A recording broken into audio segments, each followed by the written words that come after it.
ezali mikolo ya esengo ezali mikolo ya fete monene epai na ngai na yo mondimi ya kimbangisme to bakimbangiste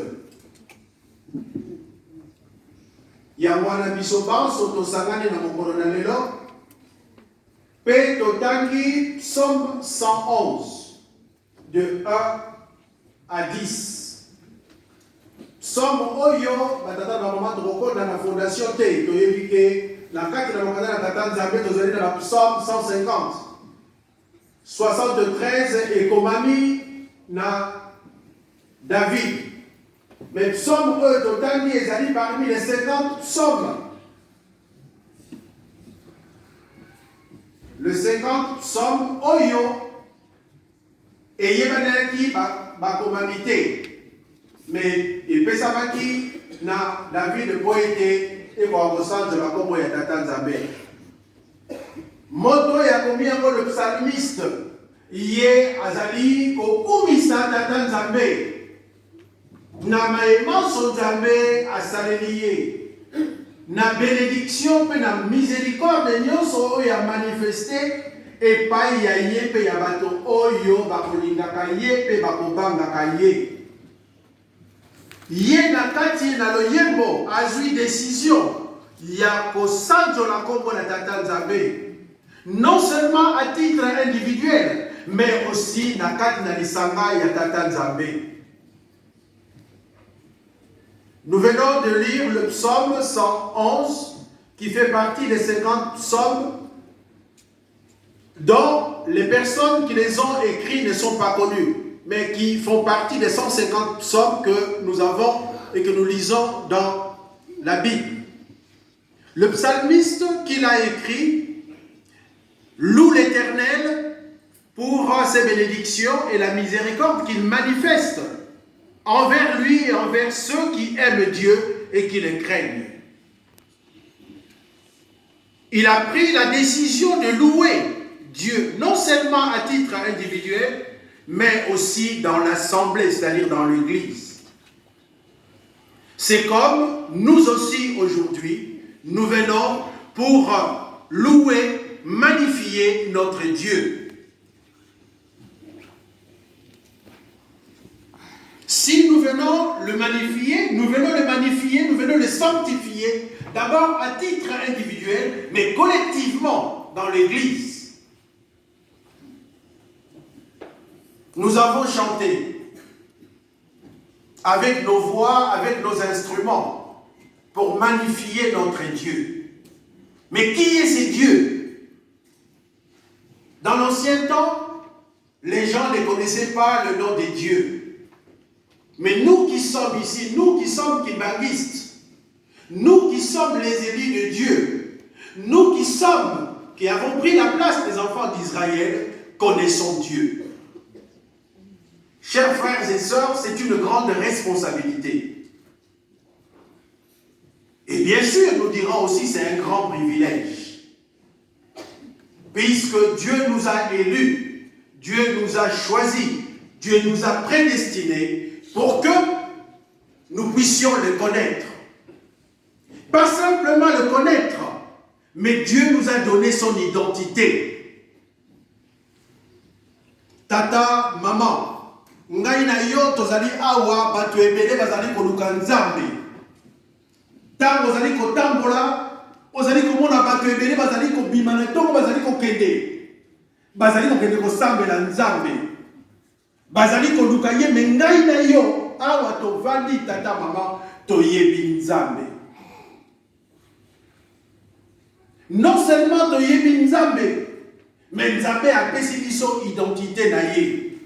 Soki nzambe apesi identité, c'est que tozali bana na ye. Po ete mwana po azala na identité, akozwaka ngo epai ya tata na ye. Tata kopesaka identité na mwana na ye. Pona kolakisa te mwana wana azali mwana na ye, azali ko appartenir na ye. Tata, maman, nous appartenons à Dieu, le Père, le Fils et le Saint-Esprit. Oyo yo ba ye ba pesi biso ba kombo na bango.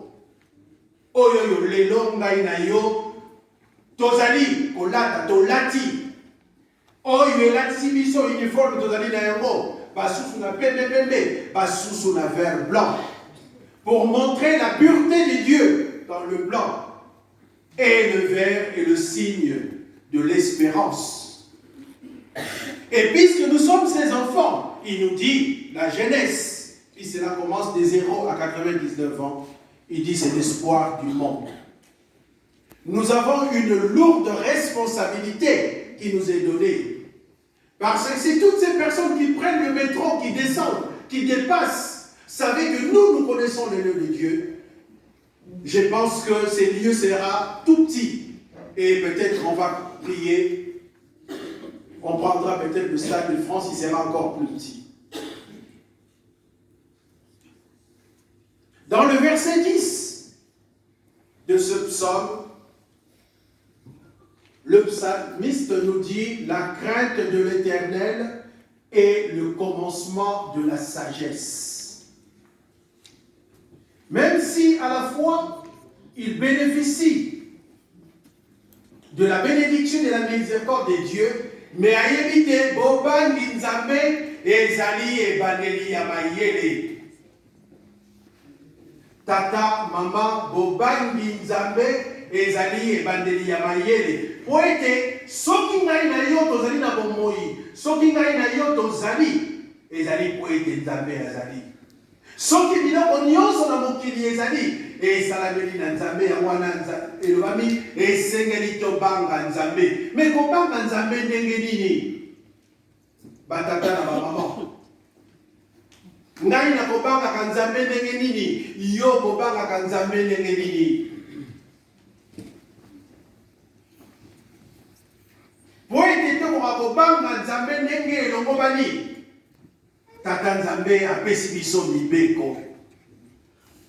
Mibeko po ete ezala mwinda na biso oyo ekotambwisa biso na esika nyonso tozali, mpe oyo ekopesa biso solution quelle que soit la situation. Mobeko ezali mwinda, mobeko ezali lokola phare ya voiture na kati na molili. Soki ozali na nzela ozali kokende oza na voiture, soki otie mwinda te okomona baninga bazali kobeta yo bafa mpo bamoni te otie mwinda te. Ntango kotia ekoeklere yo na voie oyo yo ozali kotambola, ekobalize voie na yo po ete okoka kobima ni à gauche ni à droite. Mobeko yango ekopesaka kilo na moto, yango ekopesaka moto valeur po ete moto ezali na kati na mobeko azali moto na kimia, azali moto na bosomi, azali moto oyo bakokumisaka po ete atambolaka ndenge elongo bani. Mobeko nzambe apesi biso yango ndenge apesaki na bana na Israel. Bana na Israel bazwaki mobeko, baponamaki comme baélu ya tata nzambe. Nzambe atambwisi bango po ete amema bango na mboka ya elaka. Me ngai na yo toyebi likakatano nini bazwaki, mpe suka ezalaki ndenge nini. Soki na ntango na kala bazalaki kotanga bamama te na bana, bazalaki kotanga mibali mpe baoyo basili kokola, bango babimaki 603 505 ndenge ekomami na nombre 1:46. Wana oyo batangamaki, mais soki batali bango banso bazalaki boni, tata mama boni basilaki kokota na mboka ya elaka. Yango elakisi te mpo na kokota na mboka na elaka esengeli kobatela mobeko ya tata nzambe. Yango ezali assurance, yango ezali clé oyo ekopermettre moto akoka kolonga. Soki tozali bandimi, tina nini tozali bandimi? Soki tokoyaka na ndako ya Nzambe, tina nini tokoyaka na ndako ya Nzambe? Mokanda na Nzambe elobi moto oyo akosalaka tina nini akosalelaka. Moto nyonso oyo akosalaka po ete akoka kozwa salaire. Moto moko te akokendenge na mosala à moins qu'aza na bénévole. Mais même ata aza bénévole akozwaka gratification na mosala oyo azali kosala po ete alingi yango. Mais moto nyonso akokendenge po azwa salaire.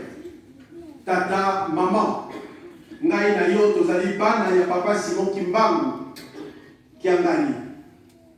Epesameli biso mibeko banda 75, 77. Po ete totangaka mibeko ntango nyonso. Mokonzi na bule alobi ntango kozali kotanga yango na mokanda oyo epai bakomi Israel tia kimbangiste. Po ete mokanda oyo ezali ya ngai na yo. Ezali ya ngai na yo tata mama, po ete ngai na yo topona mabanda ebandeli. Po ete toya kosala na kati na lingomba oyo na tata molimo mosanto. Nous avons été élus et prédestinés. Mokanda na nzambe mutekomi yango. Nzambe tango akomi likambo na ye akokaka banda ebandeli tisuka. Ngai na yo mobeko epesameli ngai na yo tata mama. Tango tozali kotosa mibeko tozali kobanga tata nzambe. Papa Simon Kimbangu Kiangani nzambe molimo mosantu amoni te tozali kokoma pembeni apesi asali rappel ya mibeko ndenge basalaki yango na bana na Israel.